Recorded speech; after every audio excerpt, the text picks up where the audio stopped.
ఎఫెసీ పత్రిక 5వ అధ్యాయము 15వ వచనం 16వ వచనంలో అజ్ఞానుల వలె కాక జ్ఞానుల వలె నడుచుకున్నట్లు జాగ్రత్తగా చూచుకొనుడి. ఇందు నిమిత్తము మీరు అవివేకులు కాక ప్రభువు యొక్క చిత్తమేమిటో గ్రహించుకొనుడి అంటున్నాడు.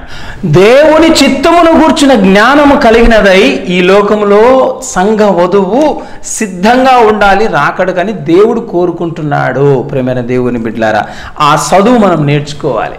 మొరటు దానిలాగా మనం ఉండకూడదు.